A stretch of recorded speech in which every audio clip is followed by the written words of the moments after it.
the best weapons to use are all of them. Alright, well maybe not all of them, but it depends on what level you're kind of at.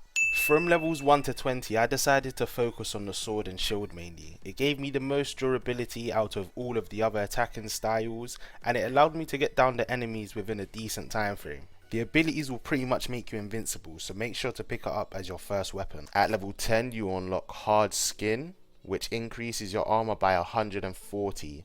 This also increases your block chance by 20%, making you a lot more invincible when fighting enemies.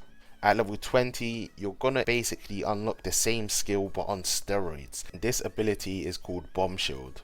It increases your armor by 1000 during combat for 10 seconds and also explodes, dealing damage to all the enemies surrounding you. This is for my level, by the way, so keep that in mind. Now, the reason I'm recommending Sword and Shield first is because it reduces the amount of damage you take a tremendous amount. And when starting out, we all know that it's very hard to level up because the mobs just seem to be too difficult for you. It's only possible to move up with your level realistically when you have the sword and shield starting out. It also makes bosses very accessible because you're not getting one shot by all their abilities, and you can actually take some damage without dying every single time. But don't take my word for it, just use the sword and shield and you'll see what I'm talking about for yourself. The axe does heavy amounts of damage and makes it easy to get rid of hard hitting mobs and bosses. This level 10 ability, Fire Slash, does 253% weapon damage and actually travels 36.5 studs in front of you to attack the enemy. At level 20, you will unlock Ground Slam, which will deal 487% of your weapon damage to all of the enemies around you. This weapon is no joke and can be a serious damage dealer at the highest levels. Personally, however, it is my least used weapon, and it seems like all the highest ranked people in the world use the Dual Wield. So why is that? Now, if you've been watching my Noob to Pro series, you know that at level 20, I decided to switch over to the Dual Wield. This has been the best decision I've made, as you can see here.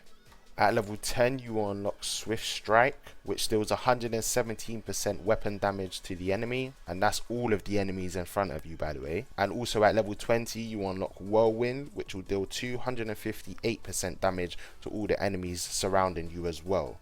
This costs a little more mana, but I promise you it's worth it. You can end up one-shotting a lot of enemies this way, and it just makes leveling up and getting XP a lot easier. Now, it was really annoying having to level up the Dual Wields again, as I had leveled Sword and Shield to level 20 and my Dual Wields were still level 1. But don't worry, the higher level you get, the easier it will be to actually level the Dual Wields up. This means that with a simple level 1 common piece of gear, you can actually be killing fungi if you're level 60 plus, for example. The Dual Wield ends up just one-shotting enemies once you're high enough level, and you can farm XP really fast. Whether you're just killing fungi, whether you're killing treelings, whatever it is, you can one-shot them with this number 2 ability. But you guys can use any weapon you want in MeloBlox. I'm sure with future updates to come, they're all going to have their use in the game. And you know, what's the point in actually playing the game if you don't enjoy it anyway? So let me know what weapon you use down below, and peace guys.